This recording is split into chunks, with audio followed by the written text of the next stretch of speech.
Terminarei com glória a Deus. Terminarei também com glória a Deus em nome do Senhor Jesus Cristo. Amém? Amém. Glória a Deus.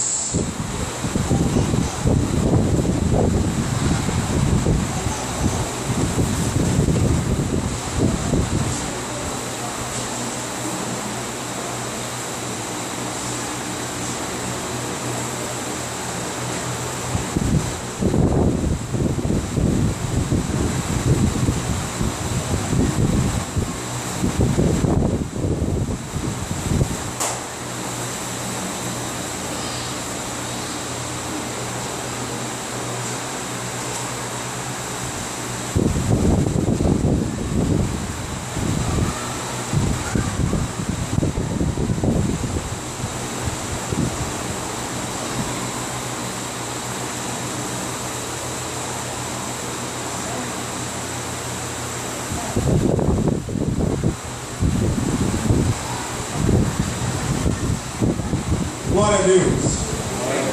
Quem era eu? Servo do pecado, quem era eu? Escravo maltratado, quem era eu? Ovelha perdida precisando de Deus. Quem era eu? Servo do pecado, quem era eu? Escravo maltratado, quem era eu? Ovelha perdida precisando de Deus.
Oportunidade que Deus está me dando nessa noite, para mim é um motivo de muita alegria.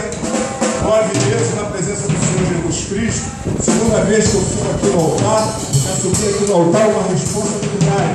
Aqui tem que ser com ordem e decência. Eu agradeço também a confiança do meu pastor de estar me dando essa oportunidade, a minha igreja por esse acolhimento especial, e especial procedimento dos meus filhos na presença do Senhor Jesus Cristo.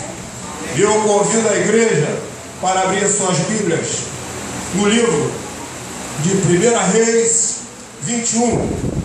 Louvado seja o nome do Senhor Jesus Cristo. Glória a Deus. Deus é maravilhoso. Deus está aqui nessa noite. Deus já se encontra presente. Glória a Deus, Pai.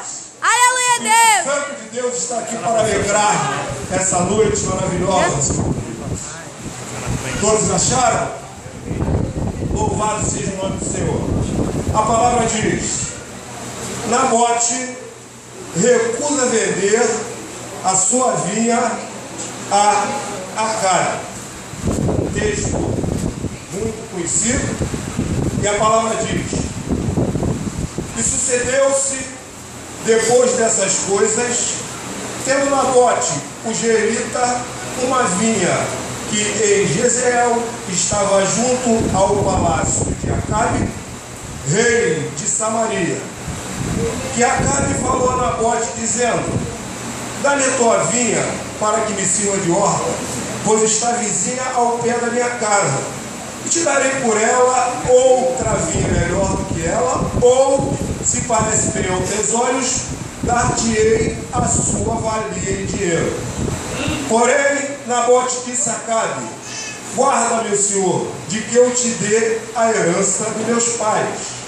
Então, Acabe veio desgostoso, indignado à sua casa, por causa da palavra que Nabote, o Jerita, lhe falara, dizendo: não te darei a herança dos meus pais. E deitou na sua cama e voltou o rosto, e não comeu pão. Porém, vindo a ele Jezabel, sua mulher, lhe disse: que há que está tão desgostoso o teu espírito e não comes pão? E ele disse: porque falei a Nabote, o jezreelita, e lhe disse: dá-me a tua vinha por dinheiro, ou, se te apraz, te darei outra vinha em lugar. Porém, ele disse: não te darei a minha vinha.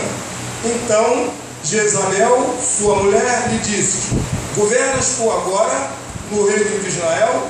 Levanta-te, come pão, alegra-se o teu coração, e te darei essa vinha de Nabote, o Jerita. Louvado seja o nome do Senhor. Meus irmãos, esse trecho, ele fala, a igreja pode se assentar. Esse texto, ele nos fala de três personagens. O primeiro personagem é Nabote, o dono da vinha. O segundo personagem é o rei Acabe, rei de Israel. E o terceiro personagem é Jezabel, esposa de Acabe. Acabe, filho de Onri, que também foi rei de Israel. Onri foi considerado um dos mais perversos reis de Israel, mas Acabe conseguiu superar o seu pai em maldade. O rei Acabe, ele governou por 22 anos em Israel e foi o 7º rei na cronologia dos reis de Israel. Acabe, ele era muito poderoso, ele era rico, ele tinha ouro, ele tinha prata, ele residia com ânimos de permanecer num palácio em Samaria, ou seja, a sua residência fixa era um palácio em Samaria, um palácio com todo luxo. Mas quem é rico, as pessoas ricas, eles têm casa de veraneio. E Acabe, ele tinha um palácio em Jezreel, e junto a esse palácio havia uma vinha. Essa vinha era de propriedade de Nabote. Certo dia, eu creio que Nabote, ele chega na sacada do seu palácio e ele avista aquela vinha. Ele vê uma vinha colada ao seu palácio. E como tudo que os olhos de Acabe podia ver e tudo que Acabe pudesse tocar, ele conseguiria, porque, como eu disse, ele é rico. E Satanás, ele toca no coração daquele rei, e aquele rei fica cobiçando aquela propriedade. Então ele diz: eu vou comprar essa vinha. E ele vai até Nabote. Nabote é o dono da vinha. E chegando até Nabote, Acabe, o rei, fala: eu quero comprar a sua vinha. Eu te darei o dobro do valor, ou te darei coisa melhor. Mas Nabote, um homem religioso, sabia que naquela vinha existia uma promessa aquela vinha, de repente era a sua salvação. Ele sabia que aquela vinha era uma herança de família. Talvez os seus pais lá no passado, para deixar aquela vinha de herança, já passaram por essa investida de rei Acabe, usado por Satanás. E o Acabe, conhecedor da palavra de Deus, ele sabia qual era o valor da propriedade. Ele sabia que, segundo a lei mosaica, lá no livro de Deuteronômio, capítulo 19, versículo 14, louvado seja o nome do Senhor, a propriedade era um bem de família, a propriedade ela não podia ser vendida. Quando Josué dividiu as terras de Canaã pelas 12 tribos divididas, aquela terra era uma herança de Deus, aquela terra ela não poderia ser vendida, louvado seja o nome do Senhor. Aleluia. Lá no livro de Números, capítulo 36, versículo 8 e 9, a Bíblia nos relata que qualquer herdeira da tribo de Israel, que tivesse alguma herança da tribo de Israel, ela só poderia se casar com alguém da tribo do seu pai, para que aquela herança ela não passasse para outra tribo. Louvado seja o nome do Senhor. No livro de Levítico, capítulo 25, do versículo 25 e 28, a Bíblia nos relata que a pessoa que fosse extremamente pobre, que tivesse a necessidade de vender a sua propriedade, se na sua família houvesse um resgatador, um irmão em condição, ele poderia resgatar aquela propriedade. E se não houvesse um irmão ou um resgatador, diz a palavra que se contaria 50 anos a partir da data daquela venda daquela propriedade, e no ano do jubileu, aquela propriedade ela deveria ser devolvida. Louvado seja o nome do Senhor. Nós temos uma vinha de Cristo. Nós somos co-herdeiros de Deus. Nós temos uma vinha que nos foi dada por Deus através do sangue derramado na cruz do Calvário. Então nós temos que valorizar aquilo que Deus nos deu. Nós não podemos querer mais do que Deus nos deu. A vinha significa salvação. A vinha significa promessa. A vinha significa eternidade. O que eu digo para os meus irmãos nessa noite? Valorize aquilo que Deus lhe deu. Eu creio que a vinha de Nabote está hoje aqui sobre a igreja. A unção de Nabote, a unção de não vendo, de não troco, de não negocia. Diga para o seu irmão do lado aí: eu não troco, eu não vendo, eu não negocio. Louvado seja o nome do Senhor. No livro de Gênesis, capítulo 25, a partir do versículo 27 ao versículo 34, a Bíblia nos relata através de Esaú. Esaú era filho primogênito de Isaac e Rebeca. A primogenitude era um bem, era uma honra o filho primogênito. Primogênito, para os irmãos saberem, é o filho mais velho. Então, na ausência do pai, o primogênito era de toda honra. Mas Saul, ele não vigiou, e ele vendeu a sua salvação para o seu irmão Jacó por um prato de lentilha, por um pratinho de lentilha. Quantos irmãos aí nessa noite estão trocando a sua salvação por um pratinho de lentilha? Quantos irmãos estão dando a sua bênção de Deus pelo prato de lentilha? Louvado seja o nome do Senhor. Nós não temos que dar aquilo que Deus nos deu. O livro de Mateus, capítulo 19, do versículo 16 e 26, a Bíblia nos relata daquele rico, aquele jovem rico, que preferiu a sua riqueza do que aceitar viver nos caminhos do Senhor. Ele preferiu o dinheiro, ele não quis. Ele pergunta a Deus qual era o segredo da eternidade.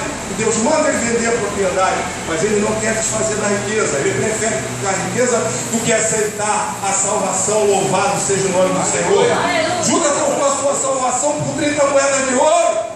Louvado seja o nome do Senhor. No livro de 2 Timóteo, capítulo 10, versículo 10, capítulo 4, versículo 10, louvado seja o nome do Senhor. Demas, ele troca a obra missionária, ele deixa de fazer a obra missionária pelo século presente. Ele deixa de adquirir o bem mais valioso que tem, que é a salvação, pela obra do futuro presente. Meus irmãos, a cobiça é um pecado gravíssimo, porque ela traz ciúme, ela traz inveja. Geralmente, a gente pensa que esse ciúme é exterior, mas às vezes o ciúme ele está dentro da nossa casa.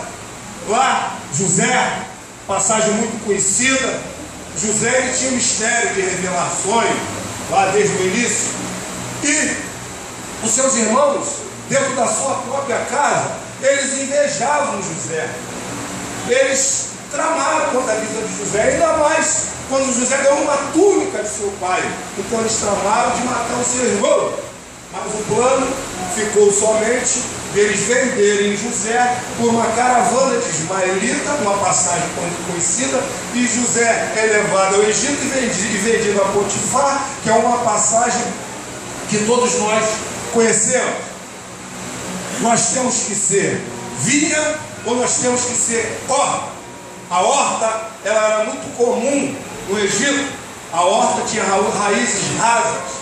A horta simbolizava o crente que vive só de aparência, parábola do semeador. Satanás quer que nós sejamos horta para poder cultivar tudo aquilo que é contrário à vontade do Senhor na nossa vida. Mas Deus quer que nós sejamos vinha, porque a vinha é sinônimo de prosperidade. A vinha ele vai durar pela vida eterna. Lá no livro de Gênesis, capítulo 9, versículo 20, depois do dilúvio, a Bíblia nos relata que Noé, logo após o dilúvio, ele plantou uma vinha que representava um novo marco, vinha que representava sinônimo de prosperidade. Louvado o nome do Senhor. A vinha, glória a Deus, Pai, aleluia, ela provocou ciúme. A vinha de Nabote, ela provocou perseguição, crente sendo perseguido, crente sendo apedrejado, perseguição na internet, perseguição no Facebook, fofoca dentro da igreja. Louvado seja o nome do Senhor Jesus Cristo. A palavra diz que nós temos que vencer essa luta contra o mal, nós temos que perseverar. O livro de Apocalipse, capítulo 3, versículo 5, a Bíblia nos relata que nós temos que vencer. Aquele que vencer será revestido de veste branca e seu nome não sairá do livro da vida. No livro de Mateus, capítulo 24, versículo 13, a palavra nos diz que nós temos que perseverar. Nós temos que perseverar até o fim, porque aquele que perseverar, esse será salvo. Assim como Nabote, ele tomava conta da vinha do seu pai, Nabote tomava conta da vinha do seu pai. Assim mesmo era Jesus Cristo. Jesus Cristo tomava conta da vinha de Deus, que era a igreja.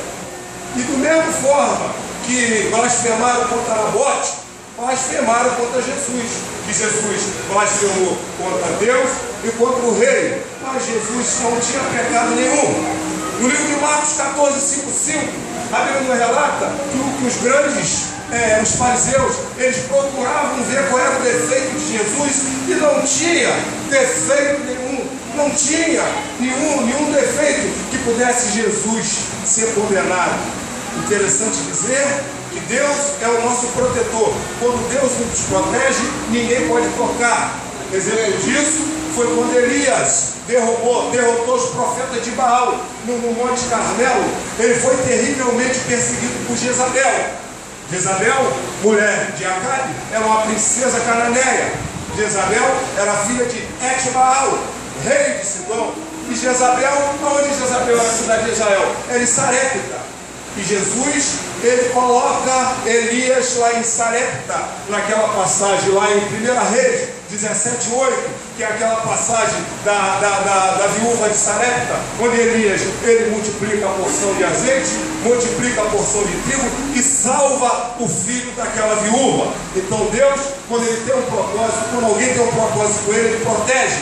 Deus poderia ter botado Elias num palácio, Deus poderia ter botado Elias numa fortaleza, mas Deus colocou Elias lá na terra de Jezabel, que estava à procura de Elias. Louvado seja o nome do Senhor. No livro de Lucas 4, essa passagem é interessante porque Eu já falei essa passagem aqui numa oportunidade. Chegou em casa, meus filhos me protestaram a respeito de uma situação que eu falei aqui na igreja. Então, no livro de Lucas 4, o Espírito Santo de Deus, ele leva Deus no deserto, uma passagem conhecida, e Jesus, ele jejua 40 dias e 40 noites.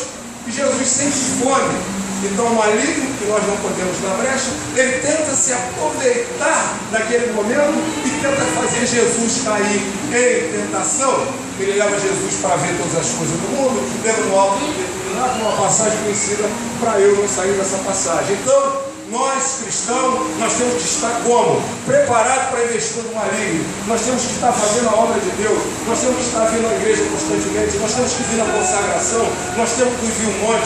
Lá no livro de Gênesis, quando aquele povo de Israel, naquela saída do cativeiro do Egito, eles se alimentavam do maná da terra. E aquele maná da terra, ele tinha que ser comido todo dia. Porque senão o calor incandescente, ele deteriorava. A mesma coisa eu falo para os irmãos. Nós temos que nos alimentar da palavra de Deus diariamente. A palavra diz lá no livro de João 6,51: eu sou o pão vivo que desce das terras para alimentar a humanidade. Então nós temos que buscar esse pão dia diretamente. Nós temos que buscar esse pão para estar forte.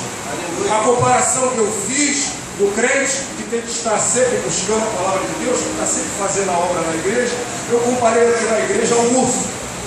O urso é o único animal que ele hiberna. O que é hibernar? No tempo bom, no verão, vamos dizer assim, o urso, ele se alimenta de gordura. Ele come gordura no dia bom, porque os dias maus vão chegar. O dia mau é o inverno. O urso, ele vai ter que hibernar, não vai ter alimento, não vai ter como ele se agasalhar. Então no dia bom ele se alimenta de gordura, se alimenta de gordura, se alimenta de gordura. Quando chega o inverno, que ele está hibernado, ele sente frio, e aquela gordura que ele comeu serve de agasalho. Quando chega o inverno, ele sente fome, não tem alimento, mas aquele alimento que ele reservou é que vai se alimentar. Assim mesmo tem que ser nós cristãos. Nós temos que estar diariamente buscando alimento espiritual. Nós temos que estar buscando o melhor de Deus. Louvado. Glória a Deus, aleluia, Senhor. Glória a Deus, Pai. Aleluia.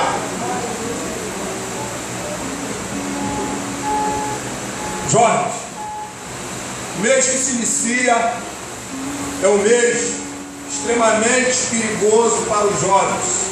O carnaval, muitas almas se desviam. E o jovem aqui dessa igreja é a comprovação de que o Espírito Santo está diretamente presente aqui na igreja. Está incomodando Satanás. O normal do jovem nesse carnaval, qual é? Para o retiro. Eu acho que a maioria vai para o retiro. Mas carnaval é uma época que nós recebemos visitantes na nossa casa, familiares de outros estados, que talvez não estejam na presença do Senhor. Então algum jovem, porventura, que eu sei que isso não vai acontecer aqui na nossa igreja, que vocês são iluminados, deixa de ir para o retiro para acompanhar quem parece. Ah, vamos ali, no Coreto, em Nova Iguaçu, não tem nada a ver. Vou ficar aqui só um bocadinho, mas ali já está a bebida, ali já está a pornografia, ali já está o pessoal falado. A palavra diz lá em Salmo 1 que nós não devemos sentar na roda dos esclarecedores. Nós temos que desviar do caminho dos ímpios. O pecado não pode ser desafiado. O pecado, infelizmente, é bom. Eu não nasci convertido. Então o que eu digo para o Jorge nessa noite? Não venda, não troque, não negocie a sua salvação. Que essa é a oportunidade que Satanás está querendo para desviar vocês do caminho de Deus. E depois que sai da presença do Senhor, não consegue mais retornar. Então o que eu vou dizer para o Jorge nessa noite? Vigie esse carnaval. Aqueles que não puderem de uma forma ou outra, que tem que ser um motivo grave de não ir no retiro, converse com o seu pastor, converse com os membros, mas faça a sua presença. Não dê algo que é melhor que Deus lhe deu, que é a salvação. Irmão, não queira mais do que Deus pode lhe dar. Valorize aquilo que Deus lhe deu. O que Deus lhe deu é teu. Não troque, não venda, não negocie. A unção de Nabote está aqui nessa noite. A unção de eu não troco, eu não vendo e não negocio. Glória a Deus, aleluia, Senhor. Infelizmente, aqueles pecadinhos jogando no lixo. A palavra diz lá no livro de Cantares 2,15: apanhe a raposa e a raposinha, porque as nossas vinhas estão em flores. Aqueles pequenos pecadinhos não tem nada a ver. O pecado é igual ao câncer, que começa de forma insignificante no nosso organismo, início, consumação e fim. Ele vai se desenvolvendo no câncer do nosso organismo. Quando vê, infecciona todo o organismo e mata. Então, meus irmãos, vigie nesses pequenos detalhes. Não dê o maior bem que Deus lhe deu. Jogo de bicho, Mega Sena, não se joga, porque às vezes você até ganha, mas está trazendo maldição para dentro da sua casa. Nós tivemos um exemplo recente daquele milionário, se não me engano, da Mega Sena, René, ganhou uma quantia milionária e a maldição veio através daquele dinheiro que ele foi executado pela sua esposa, aquela polêmica que ocorreu e ele foi até morto. Então o que eu falo para os irmãos nessa noite? Vamos valorizar a herança que Deus nos deu. Eu não sei qual é a sua vinha. A sua vinha pode ser ministério de louvor. A sua vinha pode ser uma vinha de oração. A sua vinha pode ser o seu casamento. A sua vinha pode ser o seu ministério. Mas valorize aquilo que Deus lhe deu, porque não há nada que justifique a perda da salvação. Louvado seja o nome do Senhor. Meus irmãos, a presença de Deus na nossa vida é algo incalculável. Nós que somos cristãos, que somos evangélicos, quando nós saímos da presença do Senhor, é a oportunidade que o maligno precisa. E ele envergonha, ele joga na lama. Quando você não serve mais para nada, ele te deixa lá no lixo. Exemplo disso naquela passagem daquele jovem que largou a casa dos seus pais e foi viver uma vida dissoluta no mundo. Ele largou tudo. Mas eu creio que aquele pai, ele nunca deixou de aguardar aquele filho. Assim mesmo é o Senhor Jesus Cristo. Ele está sempre aguardando o seu retorno. Deus, ele se entristece quando ele perde uma ovelha. A gente sabia aquela parábola das 99, que uma ovelha se afasta e Deus larga aqui aquelas ovelhas e vai buscar aquela que se desgarrou do rebanho, porque uma alma é muito importante para Deus. Meus irmãos, eu já estou terminando com a minha mensagem. O meu intuito é muito rápido de deixar essa passagem para os irmãos, que não adianta eu estar aqui me prolongando e falar coisa que Deus não tocou no meu coração. Eu estou muito feliz. É a segunda vez que eu venho aqui no altar, porque falar aqui no altar é difícil. Subir em palco, qualquer um sobe em palco para fazer papagaiada. A responsabilidade de vir aqui falar para a igreja, de trazer uma mensagem que toque no coração da igreja, a responsabilidade que a gente coloca no nosso pastor, de acreditar que um membro ou qualquer um de vocês, porque esse lugar aqui não está reservado para mim, está reservado para o jovem. Daí sairá pregadores, daí sairá levitas. E nossa igreja, graças a Deus, a renovação é certa, porque os jovens estão sendo geralmente usados.